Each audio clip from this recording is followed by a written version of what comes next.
Hello ladies and gentlemen, and welcome to F1 2015. Today I am starting a championship, a full 19 race season as Kimi Raikkonen. Going to be doing 50% race distance for the full 3 sessions of qualifying. No practice though, because that's boring, and it will be edited down to highlights. And the AI is on Legend, the hardest out of the 6 or 5 difficulties. So, the first race is Australia. Let's jump straight into qualifying. Welcome to Melbourne, where qualifying for the Australian Grand Prix should be getting underway shortly. We'll soon learn the true performance of these cars out on track. What can we expect to see in the following session? Well, I think we're all expecting the Mercedes power unit to be particularly strong this year, so I wouldn't be surprised to see them at the front. But I wouldn't discount Red Bull or Ferrari just yet. We know they have the talent and the resources to react to any problem. So, although they may be playing catch-up, I would expect them to bring some major upgrades pretty early, maybe before we even get back to Europe. Once I'd finished messing around with the car setup, I went out in Q1 to try and set a time. But it had started raining, and everybody else had done lap time before it started to rain, so I was immediately at a disadvantage. And to make the matter worse, I had chose the prime tyre. So, I tried my best with the prime tyre, and I was only able to get 16th position, which isn't enough and would mean I go out in Q1. And for Ferrari, that's a pretty embarrassing performance.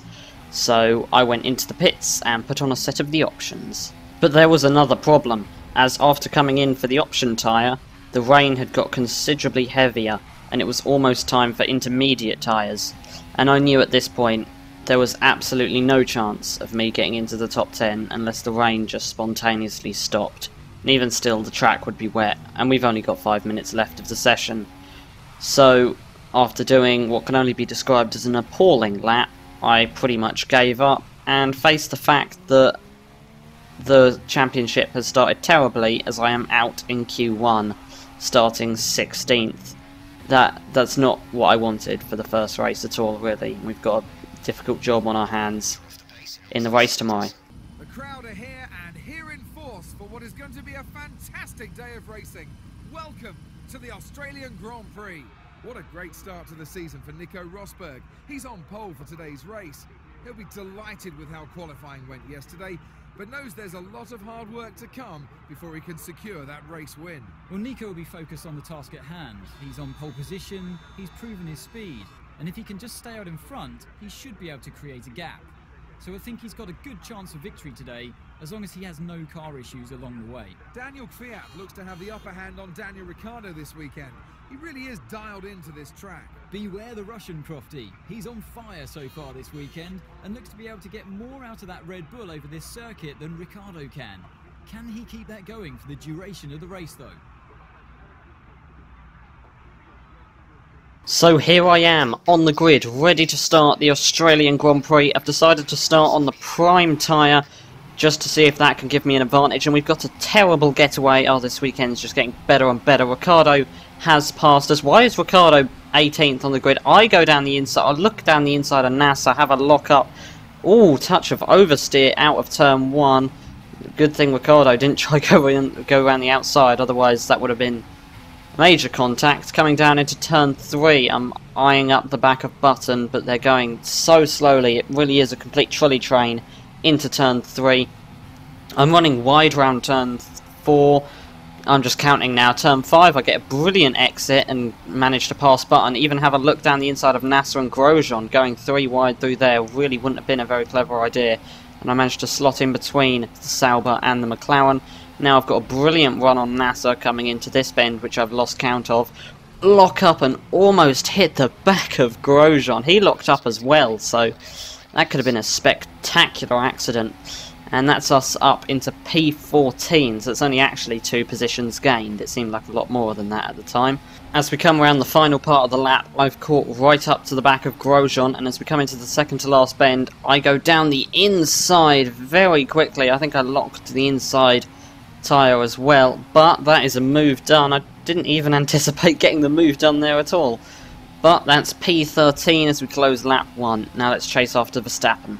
Coming round turn 5, I get another very good exit like I did on the first lap, and I'm able to go down the inside of Verstappen, but I run a bit wide and go onto the grass, I thought I was going to lose the place back to him, but he is miles behind, so I'm not sure if I held him up there, but I didn't get a penalty or anything, so I don't think I need to give the place back. Still on lap 2, we've got a brilliant run on Carlos Sainz down towards this right-hander in the closing part of the lap, and I get the move done before we even get to the apex. I just outbraked him, quite simply, as I should be able to in this car. That's put us up into P11, and there was a big train of cars ahead, which is good for us, and our next victim is Hulkenberg.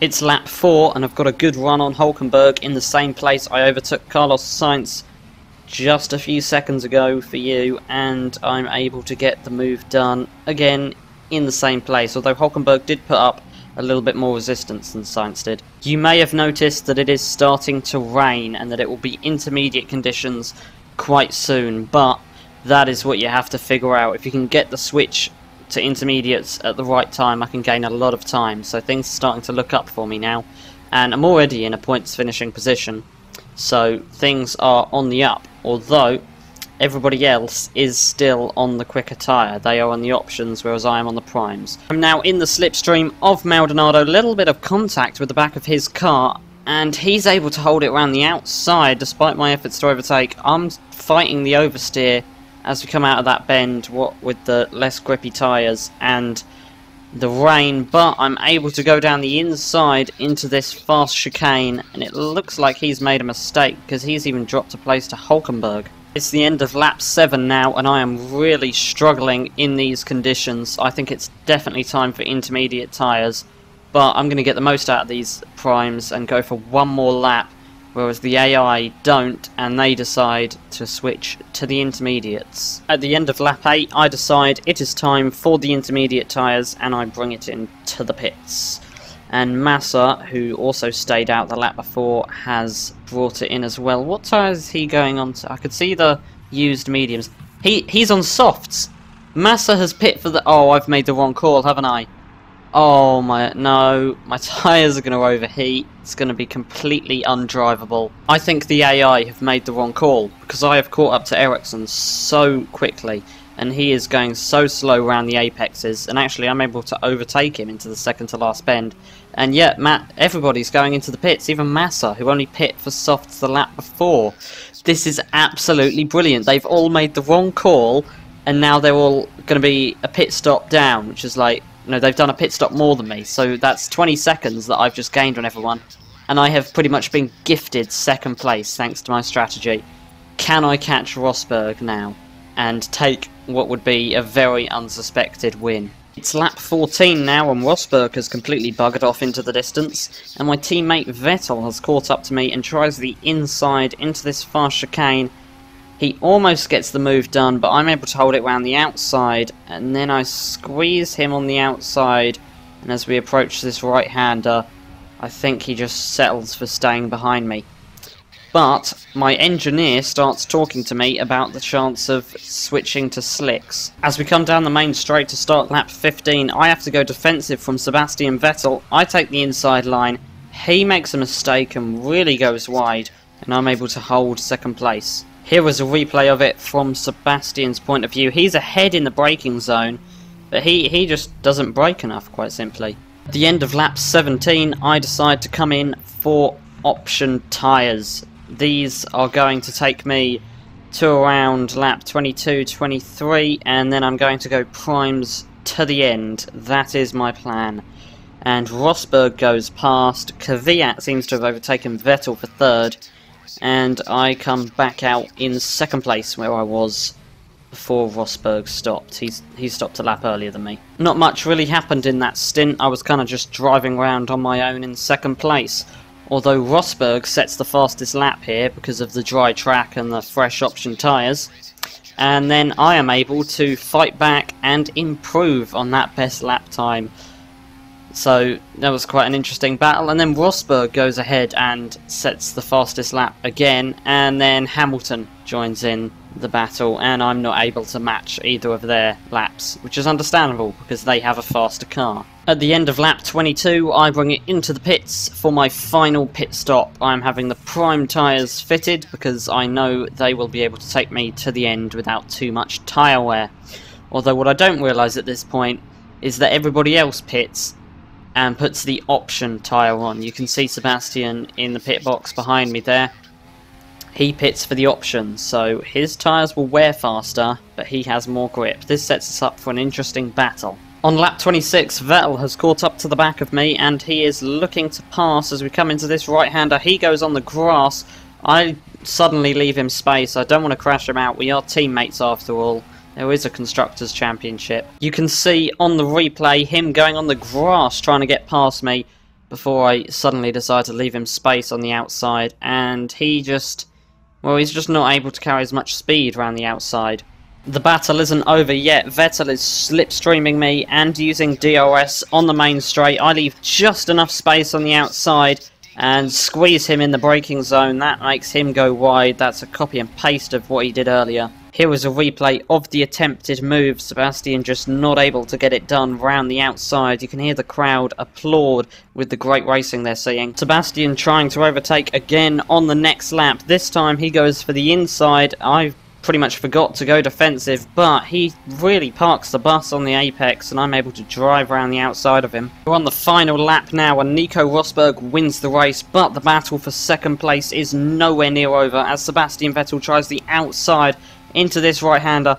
I'm holding it. His tyres are very worn probably. I'm oversteering and there isn't really another overtaking opportunity, so it looks like I have got this second place in the bag coming around the second to last corner. Now coming around the last corner. As long as I get a good exit, I've got this. And I've got no power. Sebastian has just drove. Oh, I'm out of fuel. No. Just no. Did that actually... oh, that was great racing. But to lose it just then, because I had no fuel. Oh, no. Oh, I was too busy racing him to think about fuel. Oh, that's disappointing. I mean, Kimi looks happy there for the first time ever, but I am not. I cannot believe I lost that just then. There was no point fighting him, really, was there? Because I tried so hard to defend that position just to lose it millimetres before the finish line. But that was quite exciting, and I hope it was for you as well, as I think that result puts Ferrari at the top of the Constructors' table, because Lewis finished all the way down in 9th or 10th. That was, yep, 9th. So I hope you enjoyed this video. Like and subscribe if you did, and I will see you next time. Goodbye.